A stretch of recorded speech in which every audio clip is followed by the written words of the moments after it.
Las campanas del convento repicaron por última vez en las colinas de Tesalia, donde los olivares susurraban bajo el viento otoñal. Un pequeño grupo de monjas se había reunido en su capilla, rezando bajo frescos descoloridos que representaban a santos cuyos ojos habían sido borrados por el tiempo o la desesperación. Afuera, el horizonte ardía y ya se veían las banderas otomanas, con sus telas rojas titilando como gotas de fuego contra las montañas. Las mujeres sabían lo que eso significaba. No había llegado ningún mensajero de los pueblos vecinos y no quedaba ningún soldado para protegerlas. Solo el silencio. Ese silencio que precede a la conquista. Su abadesa, la hermana Eleni de Larisa, se encontraba ante el altar, aferrándose al crucifijo de plata que había sobrevivido a 100 años de tormentas. Susurró a las demás que, si los invasores tomaban sus murallas, debían guardar sus votos en sus corazones, porque nadie podría arrebatárselos. Pero se equivocaba. Cuando los ejércitos del imperio llegaron a las puertas del convento, ni los votos, ni las oraciones, ni los muros sagrados bastaron para detener lo que la historia decidió olvidar. Las primeras piedras del convento cayeron antes del atardecer. Las murallas que antes resonaban con himnos se vieron ahogadas por el estruendo del hierro y los gritos de los sirvientes que huían. Los otomanos no malgastaron sus flechas en los santuarios. Rompieron las puertas a cañonazos, un acto a la vez simbólico y despiadado. Para los invasores, un convento no era un refugio sagrado, sino un símbolo de resistencia, un recordatorio de que, incluso en las tierras conquistadas, la cruz aún se atrevía a alzarse. En el interior, las monjas escondieron las reliquias sagradas bajo el suelo de piedra, cálices de plata, iconos bordados, fragmentos de huesos de santos. Creían que si sus cuerpos eran capturados, sus reliquias aún podrían sobrevivir. Pero los soldados que entraron en la capilla no buscaban tesoros.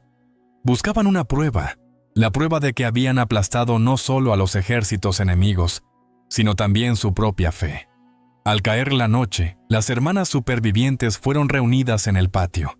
La luz de las antorchas transformaba sus vestidos blancos en velos de oro y sombras. Se les dijo que serían llevadas ante el Pachá, una promesa que en aquella época rara vez se cumplía. Lo que sucedió a continuación se convirtió en una leyenda susurrada por los viajeros. Una historia tan oscura que incluso los cronistas de la iglesia dudaban en registrarla. Al amanecer, el convento ya no era un santuario. El humo se elevaba del refectorio donde las monjas solían compartir el pan y el silencio. Las banderas otomanas ondeaban desde el campanario, señal para las unidades vecinas de que la resistencia había terminado. Pero en el patio ocurrió algo extraño. Los soldados, que esperaban gritos, fueron recibidos con cantos. Atadas con cuerdas, las hermanas supervivientes comenzaron a cantar. Su himno no era de desesperación, sino de desafío. Una oración en latín que ningún soldado entendía, pero que todos los hombres sentían. Era el Agnus Dei, el Cordero de Dios que quita los pecados del mundo. Sus voces temblaban, pero no se detuvieron.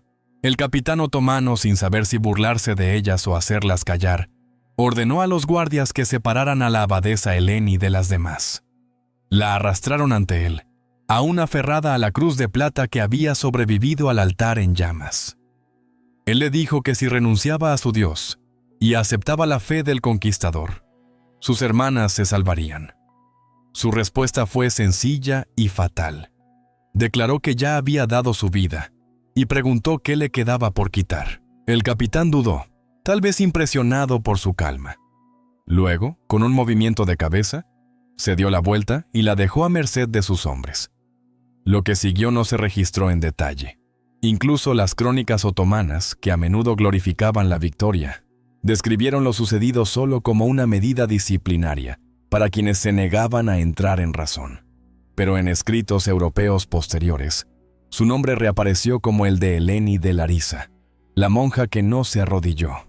Al mediodía, las campanas del convento fueron fundidas. La cruz que antes se alzaba en lo alto de su tejado fue enviada al este, como trofeo del triunfo del imperio. Sin embargo, En una semana comenzaron a extenderse rumores por los pueblos de los alrededores. Se decía que cuando el viento soplaba sobre las ruinas por la noche, aún se podía oír el débil eco de mujeres cantando, no de dolor, sino de oración. El humo del convento en llamas apenas se había disipado cuando comenzó la marcha. Lo que quedaba de la comunidad, 22 mujeres con ropas rasgadas, fue obligado a emprender el camino hacia el sur en dirección a la costa. Durante días, caminaron en silencio con los tobillos atados con cuerdas, vigiladas por la caballería otomana. Para el imperio, no eran prisioneras de guerra, sino botín de conquista, símbolos destinados a demostrar que incluso los muros sagrados podían ser derribados. El viaje fue brutal. El sol abrasaba los caminos y las hermanas, que nunca habían salido de su claustro, tropezaban bajo el peso de la sed y el agotamiento. Cuando una caía, otra llevaba su velo para que los soldados no lo pisotearan, un pequeño acto de dignidad en un mundo desprovisto de piedad.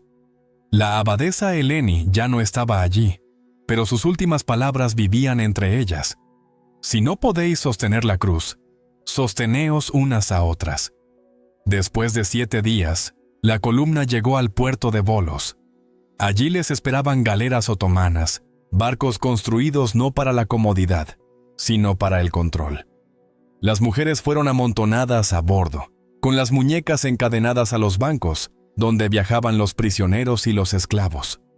Cuando se desplegaron las velas, la costa griega desapareció detrás de ellas, y con ella todo lo que habían conocido. El supervisor del barco, un hombre llamado Yusuf Aga, llevaba registros detallados de la carga, que incluía especias, monedas, textiles y cautivos religiosos. Fue esta lista la que más tarde se descubriría en los archivos de Estambul, confirmando la historia que antes se consideraba una leyenda. La travesía a Constantinopla duró 12 días. Las tormentas azotaban la cubierta. El agua salada les quemaba las heridas y el hambre les marcaba los rostros. Pero lo que más les destrozaba no era el sufrimiento, sino el silencio. Ninguno de los soldados les hablaba, salvo para darles órdenes. Eran fantasmas en una fortaleza flotante. Por la noche, la más joven de las monjas, Sor Magdalena, murmuraba salmos en voz baja. Su voz apenas se oía por encima de las olas. Sin embargo, incluso los cautivos encadenados, griegos, serbios e italianos, volvían la cabeza para escuchar. Durante unos instantes, el mar parecía calmarse. Cuando el barco entró finalmente en el Bósforo, las hermanas vieron las agujas de Constantinopla elevándose como espadas contra el amanecer. Los minaretes atravesaban la niebla, las cúpulas brillaban con la primera luz, y al otro lado del estrecho, la ciudad parecía respirar poder. Durante siglos se la había llamado la ciudad del deseo del mundo. Ahora se convertiría en su prisión. Las llevaron desde los muelles a través de estrechas callejuelas llenas de comerciantes, esclavos y soldados. Los habitantes se detenían para mirar con curiosidad y murmurar, ya que las monjas cristianas eran una rareza incluso entre los innumerables cautivos traídos a la capital. Las mujeres fueron conducidas más allá de las antiguas murallas hacia el barrio imperial, donde se decidiría su destino. A la sombra de Santa Sofía, que en su día fue la iglesia más grande de la cristiandad, se ordenó a las hermanas que se arrodillaran. Y mientras la llamada a la oración del muezín resonaba desde los minaretes, una de ellas murmuró que habían vuelto a casa, pero que ya no era la suya. Las mujeres fueron llevadas antes del amanecer a un patio de mármol rodeado de columnas. No era una mazmorra, sino el diván, el tribunal imperial donde se tomaban las decisiones del imperio. Aquí, los cautivos no eran juzgados por sacerdotes o reyes, sino por la voluntad del propio sultán. Para las monjas de Tesalia, juzgadas según la ley de la conquista, todo estaba en juego. En el centro de la sala se sentaba el gran visir, un hombre cuyo rostro solo revelaba disciplina. A su izquierda se encontraban los escribas con tinta y pergamino, listos para registrar los nombres, edades y utilidades de los cautivos. Cada palabra se clasificaría en los registros del imperio. los mismos registros que los historiadores descubrirían siglos más tarde, aún marcados por las manchas de cera y el paso del tiempo. A las hermanas se les ordenó que se mantuvieran en fila, con sus ropas rasgadas y la mirada baja. A través de traductores se les dijo que el sultán había decretado misericordia si aceptaban la conversión. Las que lo hicieran recibirían nuevos nombres, comida y una vida en el palacio. Las que se negaran se enfrentarían a la disciplina de la fe, una frase que podía significar cualquier cosa, desde el encarcelamiento hasta la desaparición. Ninguna de ellas habló. La hermana Magdalena, la más joven, temblaba. Había visto lo que les había sucedido a otros traídos a ese lugar, griegos, armenios, eslavos, todos engullidos por el silencio del imperio. Pero antes de que los guardias pudieran arrastrarla hacia adelante, una de las religiosas más mayores, la hermana Damaris, se adelantó. Se dirigió al visir no como una prisionera, sino como alguien que había vivido lo suficiente para ver imperios levantarse y caer. Le dijo que podía renombrarlas, pero que no podía reescribir las oraciones que llevaban consigo. El intérprete dudó, sin saber si debía traducir tales palabras. Cuando lo hizo, el visir se quedó mirando fijamente durante un momento, y luego dijo fríamente que las oraciones se borran cuando la lengua olvida cómo pronunciarlas. Hizo un gesto con la mano y las hermanas fueron llevadas, no a la ejecución sino a las salas inferiores del palacio de Topkapi, donde el imperio guardaba a sus cautivos no clasificados. Algunos lo llamarían misericordia, otros una forma más elegante de encarcelamiento. En este preciso momento de nuestra narración, permítanme invitarles cordialmente a apoyar este trabajo de memoria histórica. Si esta historia les conmueve, si desean que estas voces olvidadas sigan siendo escuchadas, les agradecería que se suscribieran a este canal, dejaran un comentario para compartir sus reflexiones y hicieran clic en el botón Me gusta. Su apoyo permite continuar con estas investigaciones en los archivos y sacar a la luz estos fragmentos de historia que el tiempo había enterrado. No dude en decirnos desde dónde nos escucha, ya que esto crea una bonita comunidad en torno a estas historias. Volvamos ahora a Constantinopla y al destino de estas mujeres encerradas en las profundidades del palacio. Las salas se construyeron bajo los jardines del palacio, ocultas del sol. Cada celda tenía una única rendija por la que entraba la luz, suficiente para marcar el paso de los días. A las mujeres se les proporcionó ropa tosca, se les despojó de sus vestidos y se les dijo que servirían como sirvientas, limpiando, cociendo y manteniendo los fuegos de las habitaciones superiores. Se suponía que eso las humillaría, sustituyendo la santidad del convento por el orden del imperio. Pero lo que los otomanos no entendían era que esas mujeres habían vivido años bajo votos de silencio, ayuno y obediencia. El dolor y las privaciones no eran castigos para ellas, sino oraciones hechas carne. Incluso allí, en las profundidades de un palacio extranjero, su disciplina se convirtió en su defensa. Por la noche, encontraban formas de rezar en secreto. Una de ellas grababa la señal de la cruz en la pared de arcilla con la uña. Otra trazaba salmos en el polvo debajo de su cama. Comenzaron a marcar el tiempo al ritmo de la llamada a la oración, no como conversión, sino como una forma de medir la resistencia de la fe. Fue aquí donde la historia de las monjas comenzó a difundirse entre los sirvientes del palacio. Un rumor que incluso los más cercanos al sultán susurraban.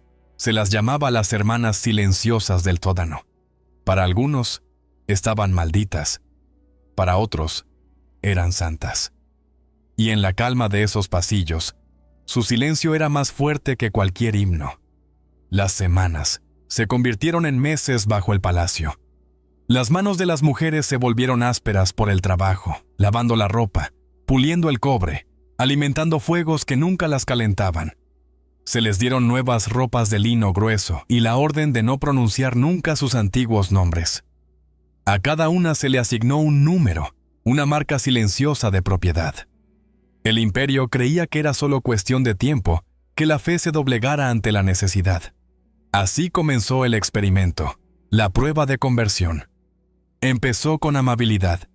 El palacio envió comida, aceite y seda a las salas inferiores. Los imanes iban a visitarlas, ofreciéndoles descanso, comodidad e incluso la oportunidad de pasear por los jardines. Hablaban de paz, de una fe que prometía misericordia y renovación. Decían que su Dios y el de ellas no eran enemigos, y que al adoptar su lengua serían libres. Pero la libertad significaba el olvido, y el olvido era el único pecado que no podían cometer. La hermana Magdalena, la más joven, antes frágil por el miedo, se convirtió en la más fuerte de todas. Reunía a las demás por la noche y les susurraba fragmentos de las escrituras que había memorizado durante sus días en el convento. Los versículos eran incompletos, pero se convirtieron en su nueva liturgia. Incluso en cautiverio, la palabra seguía viva. Cuando la persuasión fracasó, el tono cambió. Los guardias sellaron las puertas y apagaron las antorchas. Se racionó la comida. No hubo más visitas de los imanes, solo silencio y oscuridad. Cada día, las llamaban una por una a una pequeña habitación, donde las esperaban los escribas. Les pedían que repitieran una simple frase de sumisión. A las que lo hacían se les prometía una vida dentro de los muros del palacio. Las que no lo hacían eran olvidadas. No se trataba de un acto único de crueldad, sino de una lenta deconstrucción. La fe no se conquistaba con espadas. Se erosionaba con el hambre, con la espera, con la suave voz que preguntaba una y otra vez por qué sufrir por un Dios que no respondía. Una a una, algunas cedieron. Un par de hermanas de la isla de Corfú, gemelas, aceptaron convertirse, con los ojos vacíos por el insomnio.